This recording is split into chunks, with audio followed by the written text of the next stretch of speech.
What's up guys? Panibagong episode na naman tayo. But sadly, ito na pala yung last day namin dito sa Thailand. Ang bilis naman ng oras. Ito na yata yung nakakalungkot na part sa pagta-travel. Yung last day na lang tapos flight mo na bukas. Pabalik ng Pilipinas.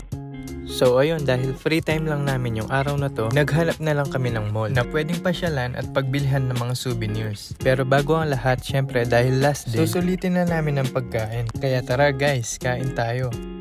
Ayan pala yung mga in-order namin. Merong seafoods, fried rice, at syempre hindi mawawala yung mango sticky rice. Sa travel namin ito guys, hindi ko alam kung ilang beses kaming bumili ng mango sticky rice. Dahil sa sobrang sarap. Tapos sobrang tamis pa ng mangga, kaya hindi siya nakakasawa.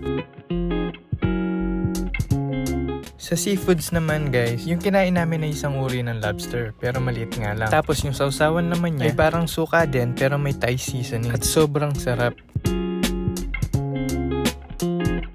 Yung flight pala namin guys mamayang madaling araw pa. Pero bago maggabi ay pupunta na kami sa may airport para dun na kami magpahinga at dun na namin uubusin ng oras. Pero sa ngayon maaga pa naman, kaya may oras pa kami para makapaglibot.